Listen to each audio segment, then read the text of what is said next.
Yeah, ladies and gentlemen, I hope you're ready. Are you ready, Barry? Damn straight you're ready, because today we're gonna see it. Title of this week's chapter, Odin versus Kaido. Okay, so let's get to this. We've been waiting for this for quite a while, and yeah, I'm sure we will be massively disappointed by the... Okay, look, all right. You get to see the fight, alright? Like, Odin scarring Kaido, like, we get to see that, but, like, other parts of it, not so much, but I think that might be okay, because remember, like, we're going to leave this flashback and go back to the present soon, I would assume soon, and... like, we're gonna get into a massive fight at that point as well, so maybe Oda felt like, I'm not going to show you, like, a multi-chapter epic battle with Kaido, and then go back to the future to have another multi-chapter epic battle with Kaido, because he had to keep some stuff like, alright, I don't want to show everything, right? I don't want to do a fight right after a fight, so maybe that's why, but yeah, if you were expecting to see, like, the Odin versus Kaido fight in, like, a grand scope, you know, where we have, like, Odin facing down Kaido, and we get to see, like, every move they make, and just back and forth, yeah, we don't get to see that, but, well, I guess you'll judge for yourself. Okay, so chapter 970, Odin versus Kaido. We start off with the cover series, and Beiji and Vito seem to have been immobilized by a bunch of kissing bystanders. I think we all encounter that at one point in our lives or another, but, you know, no, seriously, it's because of those, you know, Captain E. coli, and he had, like, the kissing pirate crew, and they were spreading that kiss-kiss germ, or that kiss-kiss disease. May or may not been because of a devil fruit power, I have no idea, but I guess they infected the bystanders of Dressrosa, and now the innocent bystanders have to go and, like, kiss everybody. I don't really get it. I honestly don't even know what's going on anymore with this. Like, they were looking for Lola, and then Chiffon got captured, and then, you know, freaking, not Vito, Goaty got his ass kicked by the Marines, and now Beiji and Vito are getting kissed by people, and there were other pirates. I don't even know where this is going, but yeah, hey, maybe Eneru will show up. It makes about as much sense as anything, right? Okay, so, we continue on from the last chapter. Of course, we had the 9 red scabbards plus their master, the daimyo of Curry, Odin the Fool, Odin Kozuki, and he was leading them into battle. They were walking through the lands of Wano, going toward Kaido's mansion. They were hoping to just sail to Onigashima, get there, Odin was going to slice off his head, and then, you know, pip pip cheerio, call it a day. Do British people actually use pip pip cheerio? If you don't, start, because that is a very funny term. Okay, but anyway, so they're walking toward the shore, and they're walking through the Udon region, much like how the same thing is going on right now in the present storyline. They're getting to Tokage Port, which is at Udon, and then they were going to get ships and then sail to Onigashima. So they're not even on the water yet. They're not even leaving the country. They're just walking to the shore, and sure enough, when they arrive in Udon, and remember, Udon back then and during this era was just a really dense jungle. I'm sure it's been deforested a little bit because Kaido and Orochi have been screwing up Wano for a couple of years now, but it's still a heavily forested area, right? So they're walking toward the shore, and then boom, just out of nowhere, they stumble across Kaido, Giant Dragon, and a bunch of his army, all of the Beast Pirates. The Calamities are there. We get to see King and Queen in silhouette later. Jack... Keep in mind, Jack is like 8 years old at this point. Now, even though he's 8, he's the same age as Momo, actually, now that I realize that. But he is a fishman. That was revealed in one of the Vivre cards. Yeah, he's a full-bred fishman, just a little bit more unusual than other fishmen we've seen, but he has the teeth. I originally assumed he was like half fishman, half human, kind of like Derringer, but that doesn't seem to be the case here. But so even at 8 years old, he's like a really big dude, pretty tough, you know, pretty strong for a little kid, right? I assume he would be there too. Meanwhile, while Odin and the Scabbards are arriving at that scene, the rest of Wano is like a bustle, okay? So everyone's kind of just like walking around the areas and wondering what's going to happen. And then also you have Toki hanging out at, you know, Curry Castle, at Odin Castle, just taking care of her children. Toki doesn't seem to be that concerned, or if she is concerned, she's not like visibly worried. She's not sitting there like, you know, brushing Hiyori's hair like, it's okay, everybody. Your dad will be back soon. After he slays the dragon and saves all of Wano. Now, she seems pretty chill with it. She's just like, you know, combing Hiyori's hair, fitting her for a kimono. Momo's there reading a book on sword fighting. Yasuie, we see, is heading off on a horse to an unknown location. He's actually heading towards Curry Castle to keep watch over Toki and Odin's children. You know, Odin sent something ahead to Yasu because he's still an ally of him. So he's like, hey, I'm going to run off and try to kill Kaido. I want you to protect my family in case shit really goes south. So that makes sense there. But yeah, so we have this scene where Odin arrives on a cliff with his scabbards, and then just down in the valley, just an entire army, thousands of beast pirates, and then up on one of the mountains opposite Odin. So Odin's on top of a mountain, then a valley filled with warriors, and then another mountain where Kaido is in his dragon form, just coiled like a snake, just staring right at them. And Odin's like, what the hell? We were supposed to go to Onigashima on that random island, empty island you were on, and we're just gonna slock off your freaking head. And Kaido's like, oh, I just built my mansion there. I'd rather not start a fight where I just, you know, I'm living and everything. I mean, that's where I keep my sake. But the bigger question is, how did they plan this? Okay, this was not just like a off-the-cuff thing where it's like, oh yeah, we just mobilized thousands of beast pirates in like less than an hour, okay? They had to know that Odin and his scabbards were coming, so he brings that up, and Kaido is just like, oh, well, maybe there's a traitor in your midst, Odin. You ever think of that? Whoa! So the scabbards don't really have time to overly think about that. Like, they don't start looking at each other like, who's the traitor? Who's the traitor? Denjiro! Denjiro, are you the traitor? No, you're not the traitor. Itarashi! Are you the traitor, Itarashi? You know, they don't have time to do that, all right? They actually kind of play that off rather well. I don't know if Kaido was hoping that they would infight from that, but that doesn't happen. So we've known there was a traitor for a long time. And many of you, I don't know what the hell is wrong with some of you, but some of you had the audacity, had the pomposity, Barry, I know, to say it was Carrot. Like, look, I know we're all One Piece fans and everything, but how could you blame such an innocent being?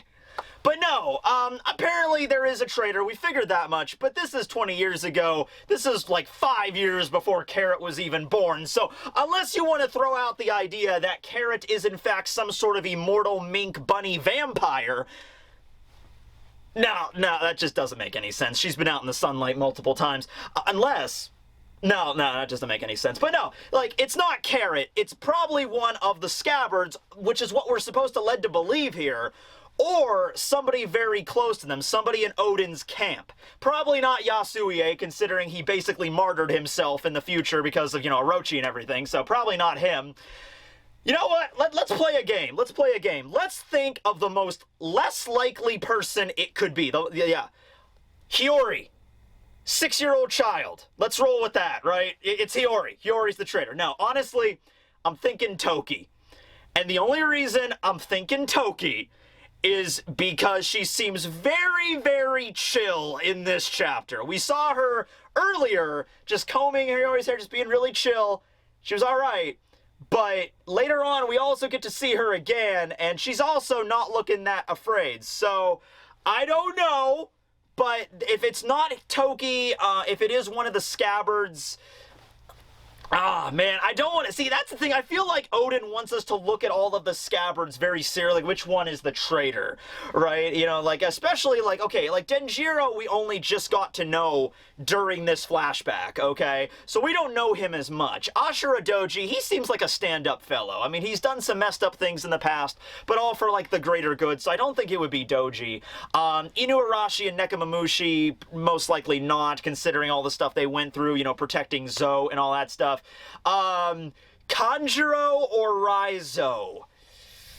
That's a tricky one there. I don't know. I mean, the Beast Pirates found Zo. Remember that. That is not an easy thing to do. In fact, some of the times the only way you could even find Zo, because it doesn't lock on with an Eternal Pose or with the Log Pose, you'd need somebody's Vivre card to be on Zo and then follow said Vivre card. So, if, like, Raizo was the traitor, and, like, the Beast Pirates had his Vivre card from, like, years ago, and then they used it, they had to get to Zoe somehow. It probably just wasn't by sheer luck, right? So, I don't know. We'll see where this goes, all right? Either that or they had a mink working for them, because minks can kind of find their way to Zoe just by, like, they have, like, a homing instinct. That's how, well, the Big Mom crew just followed the Straw Hats, but, like, Peckham's, like, knew where Zoe was, just like his, like, animal instincts. So, basically, though, Kaido just keeps going on and just starts denigrating Odin even more and just being like, oh, Odin, you're too damn soft, you know? Because what happened was when Odin returned 5 years ago after traveling with Roger and he was about to slice off Orochi's head, and then instead he started dancing in the streets, like, Kaido was aware that they were at a disadvantage there because Hyorogoro was still alive, Odin was back, and if they took advantage of that moment where as soon as Odin returned to the country, all of the people are revitalized. Like, the Kozuki clan has returned at last, you know? So we're gonna empower the people, plus Hyorogoro. You could have easily mobilized all of the samurai in Wano to fight Kaido, and their manpower was really not that strong at that point. Also, remember, they fought against Moria's crew a couple of years after, Odin returned, so that probably diminished their numbers a little bit. So it's been a while, but they've gathered up enough power at this point where it doesn't matter. But that's like I said that last time. I'm just like, if Odin wanted to gather everybody together and fight for their land, I understand what Odin was doing. Odin was basically like, I'm gonna choose a path that saves my citizens, because these are my people of Wano. I don't want them to suffer. I don't want them to die. So I'm going to take Orochi's word and start dancing in the streets, you know, and that way apparently they can keep on living. We still don't know what the deal Orochi made with Odin was. But they mention it was a lie. Odin's like, oh, Kaido, so that deal was a lie then. And Kaido's like, whoa, of course they were all lies. I'm like, all right, Odin, you should have known that right away. Like, even if Odin was like, okay, if you tell me to dance naked in the streets every week for like years, then everyone will be okay. Like, Orochi won't kill people randomly. Like, I can understand him wanting to do that to save his people, but any deal that Orochi would make or Kaido would make, you gotta call bullshit on that immediately. Like, oh, if you dance and dance and dance, I will eventually give you a ship to go to Kaido's island and you can fight him yourself. Like, okay, Orochi, that sounds fair. You should have known that was bullshit right from the get-go, Odin. Like, you should have been like, so it was all lies then. I'm like, yes, absolutely. You should have realized that after the first freaking minute of making the deal. But all right, fine, whatever. Okay, so, yeah, that was all lies. They're not going to do anything to try to, you know, give up the land of Wano or even give Odin a fair shot at taking over Wano or anything like that. So, yeah, for lack of a better term, yeah, the fight is on. The fight is on pretty big. Of course, the Beast Pirates think that they're just going to have an easy victory here, especially since Odin's been dancing naked in the street for the last 5 years. They're like, oh, that's just that fool of a lord, that idiot daimyo. You know, the Beast Pirates are like, oh, we'll take care of him before breakfast, you know? And so they all begin to charge. Odin, he gets the head veins going. He's just like, and he pulls out Enma, and he pulls out Amino Habakiri, and he charges right into the fray, and he just, boom, just blasts his way through a bunch of the Beast Pirates. They all get knocked down. He's making just a beeline straight for Kaido. Meanwhile, all the other scabbards jump into the fray. They start fighting. Now, your typical, like, random riffraff Beast Pirate soldier, like the Waiters and the Pleasures, they really have nothing on the scabbards, okay? The scabbards just carve through them like pretty much butter, and they're even like, oh, so this is the true power of the samurais of Wano. Ah! So they get beaten down without pretty much any problem there. So we get to see this epic scene with all of the scabbards fighting, and Odin's there, and they're charging forth. We cut back to Curry Castle briefly, where we get to see Yasu there. He has his guards stationed in the castle, in the throne room. Toki is there with Hiyori and Momo, and Hiyori and Momo there. Hiyori's drop-kicking Momo in the background. You can see that, like that was mentioned before, that she likes to do that. And so Yasu is having this really serious conversation with Toki, where he's like sitting there guarding them, and he's like, Lady Toki, you do realize that if Odin loses this fight, this country's doomed. This country is lost. Like, this is literally it. This is our final chance at victory. And then you see Toki there just like, now, there's a few ways you can look at this. You don't immediately jump to, like, Toki's a traitor. There's some other explanations for this. One that I thought of is, like, all right, she has the power of the time fruit. She's escaped disasters before many times. So maybe at the end of the day, even when Yasu is saying to her, like, if Odin loses, this country is lost, Toki's there like, no, it isn't. I could just use my powers to jump into the future and we can make everything okay. It won't be lost, don't worry. Second option is she's just really confident that Odin's going to win. I mean, that's kind of like, no. I mean, it's a little bit naive, I guess, but Odin is really, really strong, and he's really impassioned about this, so that's one thing, you know. Or, hey, here's another option, involving the time fruit. Is it possible for Toki to look into the future without traveling into the future? That's an idea? Is this like some Doctor Strange kind of shit, where she can, like, open the time stone and be like, I've looked into 16,486,922 futures.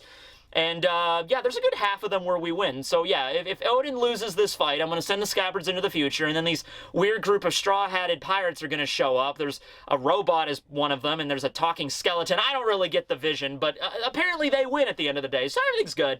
So, yeah, we haven't seen her do that, like sit there and, like, you know, open the mind's eye and see into the future without actually traveling into the future. But if she has that power and she could see, like, you know, this must be what must pass, you know, the Odin and the scabbards, they must be defeated by Kaido for us to be sent to the future, for them to save the country. Maybe? I don't know. Or Toki's a straight up dirty traitor. I don't know. You pick that one on your own there. All right. So we cut back to the battle. There's one of the beast pirates that has a rifle, and he has Odin in his crosshairs, and he's about to fire when all of a sudden a kunai knife just flies out of nowhere and hits the guy in the neck, and he falls down, and Odin's like, who's there? And then boom, sexy young Shinobu shows up. She shows up, and she's like, I'm here to join this battle, Odin. I'm like, oh, that's so cool. And she's like, I don't know if you remember me, but I used to work for Sukiyaki, your father, and we have a little scene of a little chibi Shinobu. So now we have chibi Shinobu, sexy grown-up Shinobu, and sexy mature Shinobu. Yeah. So, yeah. Shinobu's been a ninja she's been a kunoichi for a long time. So, Tama is probably looking to her, to follow in her footsteps, essentially, right? So, she explains really quickly about the Oniwabanshu and what happened with them, right? She said that, you know, they were under Sukiyaki, and maybe for a while they were hesitant about, you know, bending the knee to Orochi after he took over, and Shinobu was part of the Oniwaban. But eventually they just decided to cave. And so Fukurokuju, the leader of the ninjas, decided to just, all right, we're no longer the Kozuki Oniwabanshu. We're now the Orochi. We're the Kurozumi Oniwabanshu. They decided to switch over. Shinobu didn't want to do that, so she just left. She broke off from it. Later on in the present, when she runs into Hanzo, they have that back and forth, like, you're Shinobu. I'm like, yeah, I am. Actually, no, you're not. Like, hey. So, yeah, she used to be a member of that. Same thing with Raizo as well.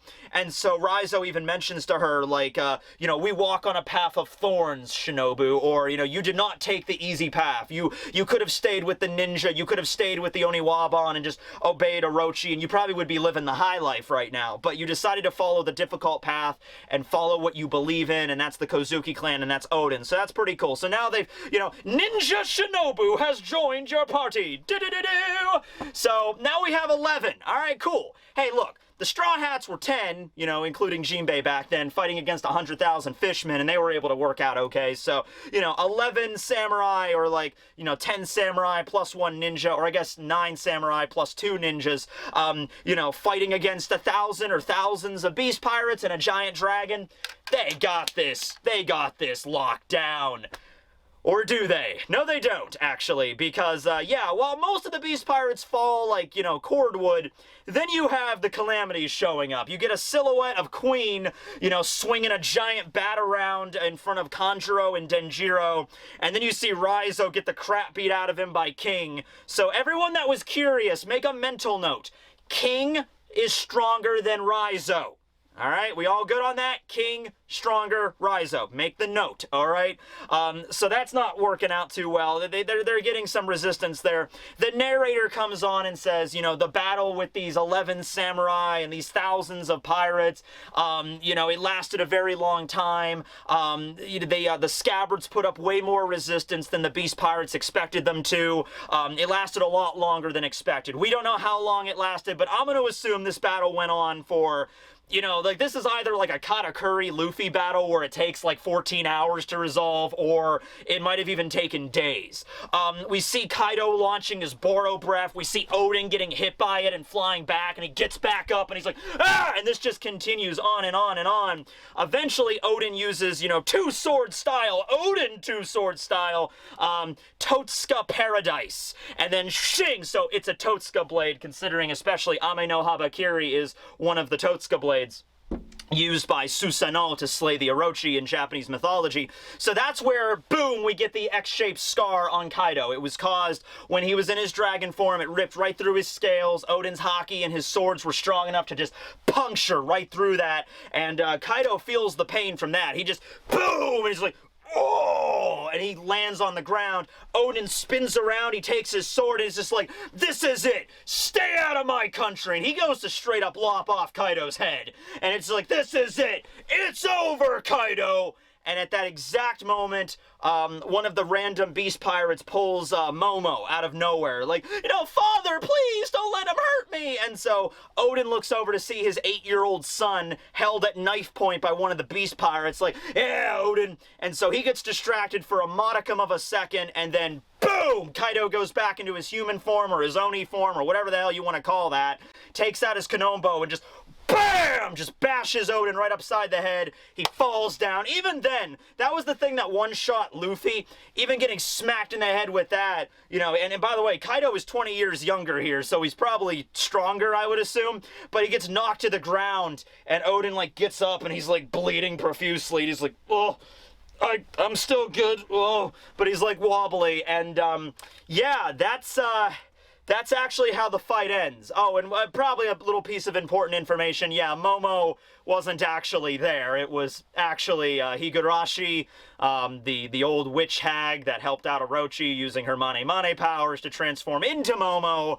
And, yeah, at that point, the rest of the battle pretty much goes south because their leader has been defeated. So, you know, Kinemon and Ashura Doji, they all get distracted. Doji gets stabbed in the back by somebody. They all fall. I think it was King that stabbed Ashura. He gets knocked down. And, yeah, that's how the battle ends. So, what was it everything you hoped it would be? Yeah.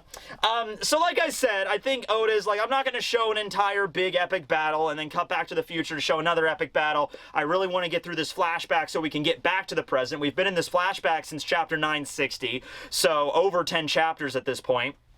Yeah, so there are a few things to bring up. Probably the biggest thing that people mentioned was, hey, remember when Kaido was first introduced and we had that narrator come on that was like, you know, if it's one-on-one, Kaido wins, or if it's one-on-one, bet on Kaido.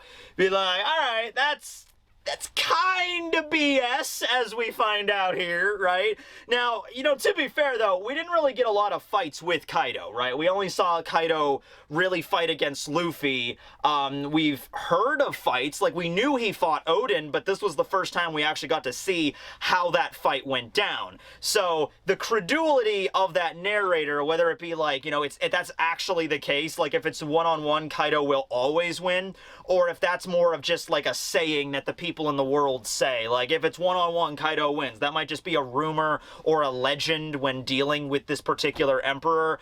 That seems to be the case, because in this particular instance, you know, Odin was getting, now granted, we're skipping over a lot of this battle. It's not like, you know, as soon as the fight starts, you know, like 2 minutes into the battle, Kaido hits Odin with his Boro breath, Odin slices him with the Totsuka, you know, Paradise Attack, and then Momo gets captured, and like, oh, well, Odin's taken out, like, in the beginning of the fight. No, this battle's been raging on for hours, maybe even days at the most, where both of Kaido and Odin just fighting each other back and forth, so you gotta keep that in mind.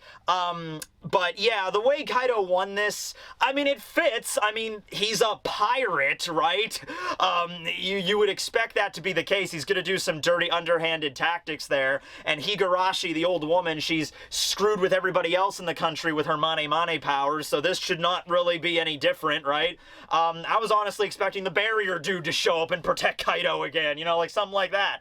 But yeah, I am disappointed because it did look like Odin was going to, like, deliver the coup de grace there. You know, he was like, this is it. You know, I sliced him down. He's bleeding out on the ground. He's down. I just have to do one more attack, just lop off his head, and then this nightmare is over. And then Higurashi showed up. I mean, it fits the motive of Kaido and Orochi using dirty, backstabbing tactics in order to win the fight.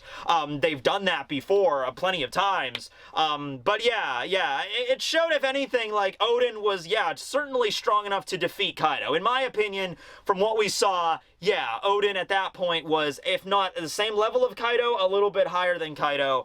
If the old woman wouldn't have shown up, I have no idea what would have happened. I don't know if Odin would have been able to slice. I mean, it's one thing to cause a scar. Like, all right, you sliced his scales, slicing through his entire head and just killing him in one blow. I mean, that's another thing altogether.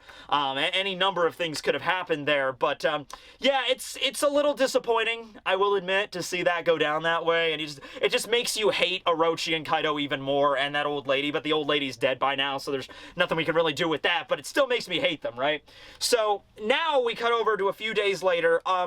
During the battle in Udon, you know, with Kaido launching his Boro breaths everywhere, the entire forest, the whole jungle caught on fire, and the fire raged for like 5 days. So now when we get to see Udon, and we see the prison where Luffy was at, and Hyo and everything, it's like a burned out wasteland. That's the reason why. It was burning for 5 days, and then it finally rained, and then the fires were extinguished after long last.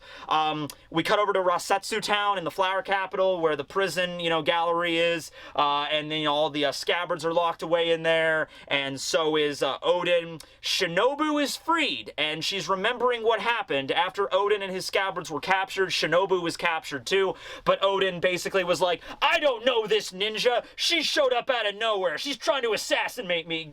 Assassinate me. Get her out of here. I don't want to see her and her fabulous body. Just get her out of here. So Shinobu was able to escape because they's like, oh, he's not part of this. You know, she was trying to assassinate him on her own or something. So she gets out scot-free, but all the other scabbards in Odin, they get thrown in Rasetsu Town, okay? So now we get the declaration that Odin and his samurai, all of the scabbards, are to be sentenced to execution in 3 days' time by being boiled to death. And we see a scene with the guy announcing that. We cut over to Toki and Hiyori and Momo, and Hiyori's like, I made an origami balloon, a paper balloon for Dad. When is he coming back? And Toki's like, oh, he'll be back soon, dears. Don't worry. We see, I didn't know who this was at first, but I think it was Osuru. I believe this is Osuru. And she has a paper crane, and then we see Yasu there just in the rain, just very morose. And the last scene of the chapter is the scabbards and Odin waiting in his jail cell. Obviously, he's had his swords taken away from him, and Odin's just sitting in the jail cell, like, you know, just looking pretty dejected, and then they're sentenced to be boiled to death. Hey, the prison doesn't really look that durable, and he knows armament hockey, and he's not a devil fruit user. Couldn't Odin just, like, conqueror's hockey, knock out everybody around the prison that's the guard, and then just armament hockey, boom, and then just break out? I mean, like, he probably doesn't want to, because that would cause more problems in the country, and they already got their ass kicked by Kaido, and they're already wounded, so they just fought a battle for days and days. So even if you go into that battle again with, like, all right, guys, let's try that battle again, but this time, don't trust anybody. If you see your loved one show up on the battlefield out of nowhere, don't think about them and just try, like, they're already wounded, so, and he doesn't have his swords anyway, so that probably wouldn't be a good idea. But I'm just saying he probably could break out if he really wanted to. I don't see any problems with that. But yeah, that's the end of the chapter. So that was the fight that we got. I mean, maybe we'll cut back to it and we'll see some other scenes of it later. Like, maybe when King and Queen are fighting in the present, we'll get little flashbacks to, like, you know, how the fight between, like Raizo will see King, and he'll be like, hey, Zoro, be really careful when you're fighting that guy. I fought him 20 years ago, and he's really tough. And we get to see a flashback of how King fought Raizo, or how Queen fought against Kanjuro and Denjiro, something like that, maybe. But yeah, other than that, there is something to bring up here involving this little scene here, because after we cut to, like, the execution, we see Osuru playing with a paper crane, we see Hiyori with a paper balloon there, like an origami balloon, and, like, Osuru's looking pretty chill with the crane, and I was actually just looking it up because I was curious, the significance, the symbolism of the crane, origami cranes in Japan, and they're actually signs of longevity. The idea is you fold a paper crane 1,000 times, or you make 1,000 paper cranes, and it's like, it'll get you through rough times. Like, that's what they're there for. That's what they're symbolic of and what they represent. So, longevity, long-lived, or, like, getting you through a really rough time. And this is certainly a really rough time. And we see Osuru making one right there at the very end. I'm pretty sure that's her. Plus, Osuru just means cranes, so that makes sense as well. So, you know, is Odin going to die? Well, here's the thing, like, we know the scabbards don't die. The scabbards got the same exact sentence as Odin. They're all supposed to be dunked in boiling water and killed. The scabbards are still alive. So, something still has to happen at the last minute here when they're all about to get executed, and then something happens and the scabbards manage to escape, and Odin apparently stays behind to get dunked. We also see later on, like, well, in the past, you know, in, like, Zoe, we learned that, like, Kinemon and Momo, they were present to witness Odin getting boiled alive. So, you know, we don't know the whole story behind that. We don't know if, like, they saw Odin get dunked in the water and then they turned away and then they ran, and they don't actually know. Like, they didn't actually see Odin's dead body. Like, I didn't actually see them drag my dad's dead body out of the pot. I just saw him get dunked and I was like, no! And then we ran away to try to escape, right? Wait a second. Wait a minute. This doesn't make any sense. We got a flashback of when the Odin castle was burning down. Remember that? That's when Toki was like, you must go into the future. In that flashback, we see Momo and Hiyori with Toki in the burning castle. Like, when Kinemon bursts into the room, there's Toki with Momo and with Hiyori in the burning castle. But it was also revealed during Zoe that Momo was present during the execution of his father. So he was in the Flower Capital to witness his execution, and he was simultaneously in the room when the scabbards broke in. I mean, I could maybe understand, like, okay, the scabbards managed to escape the execution, Momo was there, they grab Momo and bring him back, but that didn't seem to be the case. It seemed Momo was there to begin with.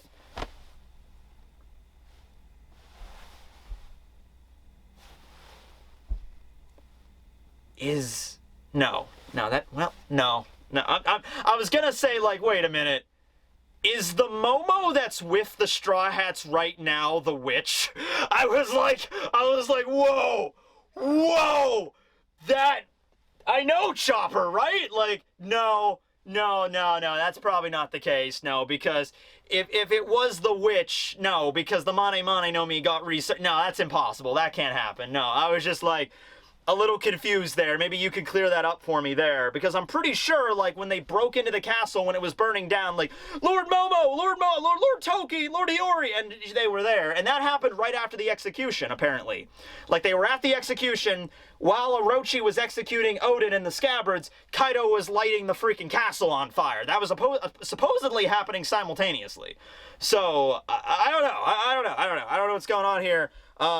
Yeah, or maybe it wasn't that Momo witnessed the death of his father. Maybe just the fact of Kinemon telling Momo about the story of what happened. Momo was distraught just by that, because Momo was like, I don't want to think about it. So, yeah, maybe Momo wasn't actually there, but I don't know. Whatever. Who do you guys think the traitor is? I think that's the question here. I'm leading on Raizo, Kanjuro, or Toki, if you wanted to know my prime suspects here. I don't think it's Inu or Neko. I really don't want it to be Kinemon. I mean, if it was Kinemon, I mean, he was there since the very beginning. He was like the one that kicked this whole thing off at Punk Hazard. Like, he's the first Wano samurai we ran into, other than Ryuma, of course. So if it was Kinemon, like, ah ha ha, it was I, hey, Foxfire Kinemon, foxes are tricksters.